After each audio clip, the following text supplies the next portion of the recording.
Okay, so we have our NFL Week 14 Players of the Week. I'm just going to start off with offense, Nate, and you tell me your opinions. And I'll go from defense and special teams, how we basically do it every week. So first, for AFC Offensive Player of the Week, we have Lamar Jackson. Lamar Jackson went 11 for 17, had 163 yards passing and a touchdown. And then on the ground is where he really made his claim for Player of the Week. He had 9 rushes, 124 yards, and 2 TDs. And then for NFC Offensive Player of the Week, we have Cam Akers. Cam Akers had 29 rushes for 171 yards in the 24-3 win versus the New England Patriots. So, Nate, I'll start off with you. What do you think about these two offensive players of the week? I mean, I think Derrick Henry was very deserving of the award as usual. You I could agree. even make a case for Drew Lock. I mean, he threw 4 touchdowns, completed almost 80% of his passes, and threw for almost 300 yards. You can make a case for Drew Lock. He didn't even have an interception either. So there you go. But I think what held him back was that he had a fumble in that game. So I think that's what held him back. But Derrick Henry is a big cannon. I think Derrick Henry should have won this. I'm not gonna lie to you. Lamar Jackson played good too. So I'm not really mad about it. As for Right. Cam Akers, I'm kind of surprised. But I mean, 171 yards for 29 carries isn't bad. But you could also make a case for Allen Robinson, David Montgomery. Right. Allen Robinson, I think he had 130 yards for a touchdown, something like that. He had 123 yards and a Yeah, touchdown so on 9 almost that. catches. And David Montgomery had 120 yards for a touchdown. And that touchdown was 70 something yards, I think it was. Or am I thinking of last week? Something like that. No, you're right. You're right. All right, It was yeah. like about an 80-yard touchdown. So I mean, I'm not mad about it. It's a pretty solid list, but I think those are some players that I mentioned. Derrick Henry, Drew Lock, Allen Robinson, David Montgomery should have been considered as well. I'm pretty sure they Right. were too. And I'll say this. I do think Derrick Henry is definitely deserving of this award. But the one thing you notice about the offensive players of the week is that they usually never pick the same position twice. And so, I mean, and Lamar's a quarterback, Cam Akers is a running back, but I absolutely agree with you. I think Derrick Henry should have definitely got AFC Offensive Player of the Week by far. I think that, don't get me wrong, Lamar Jackson had a great game. He was a star of probably the game of the year, but I really do think that Derrick Henry just had a better performance. I mean, you cannot argue with, you just can't argue with 26 rushes, 215 yards, and 2 TDs. You can't argue with Yeah. those stats right there. Those are monster stats by a monster running back, who is probably one of the best, if not the best running back in the league. So last Right. week, I think he was definitely the star, and I think he definitely deserved that award. As for the NFC, I do think Cam Akers deserved it. I mean, even though he didn't have a touchdown, I really do think he deserved it because I think as a running back, he probably did more than David Montgomery. And I think as a running back, and I think as a player in general, he did more for his team, I think, than Allen Robinson in that dominant win. Because a lot of people point to Cooper Kupp and his touchdown and the other guy who scored, but you also got to realize they're not doing any of that scoring if Cam Akers don't have a night against New England. So I got to give him credit there. Yeah. Now going to defense, so NFC Defensive Player of the Week was Haason Reddick. He had 5 sacks and 3 forced fumbles on 5 tackles with 2 tackles for loss.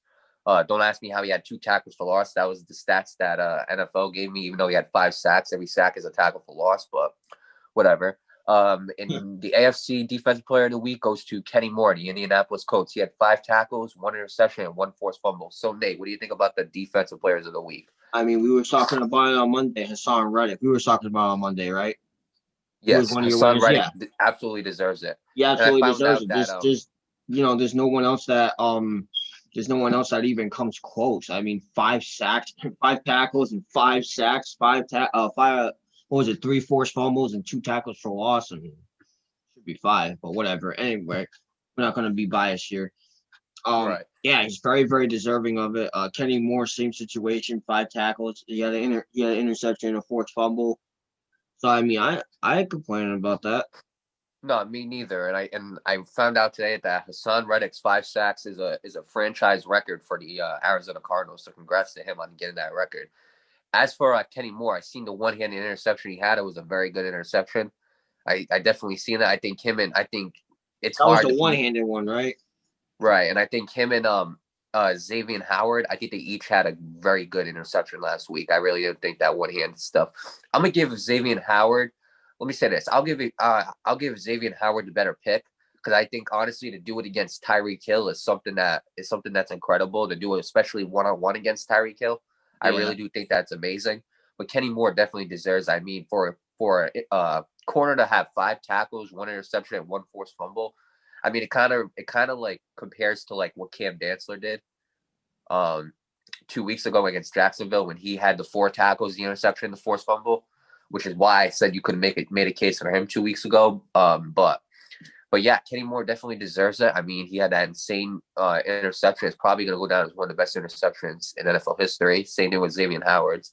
But I really do think that he had the better performance. And as for special teamers of the week, so NFC special teamer of the week goes to Tress Way, the punter for the Washington football team. He averaged his punt average in yards was 49.8. He had 8 punts that game, a long punt of 58 yards, and he had 1 punt inside the 20. And then AFC special teamer of the week goes to Dionte Spencer of the Denver Broncos. He had an 83-yard punt return touchdown. So, Nate, what do you think about the special teamers of the week for Week 14? I mean, yeah, Dante Spencer with an 83-yard punt return for a touchdown, and that's a great thing to have. And same thing with Tress Way, 49.8 yards. 8 punts with a long of 58 yards and 1 punt inside the 20. I mean, he's doing his thing, and especially for the football team to be stepping up in the NFC East. This team's a serious competitor despite their losing record right now. Um, and a lot of that credit goes to their special teams. When they have a good kicker to get that ball in the upright, and they have good punters. Congratulations. Right. Right, I absolutely agree. As for AFC, you can make a case for Justin Tucker. I Yeah. mean, he points wise, he did have like a good game, but I think like only kicking 1 field goal really kind of like probably took him away from that conversation. But yeah, I don't think I got a problem with this. Tress Way, I think he's been one of the best punters this year. I mean, I think he's an underrated punter because a lot of people look at punters. You look at like John Hecker, and you look at guys like that, and you look at the punter for the Kansas City Chiefs. He's really good too. I forgot his name. Sorry, but Tress Way has been a very underrated punter this year. And I think he's been a very crucial part to the Washington football team's success. I know he's made this list, I think, another time this year. I think it was maybe like 3 or 4 weeks ago he made this list. So I can't really complain. I mean, I like this list.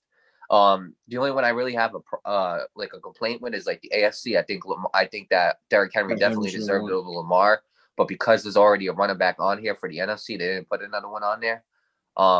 This list, the article that this list came from, it was written by Grant Gordon, NFL.com digital content editor. And congratulations to everybody who made Week 14's Player of the Week.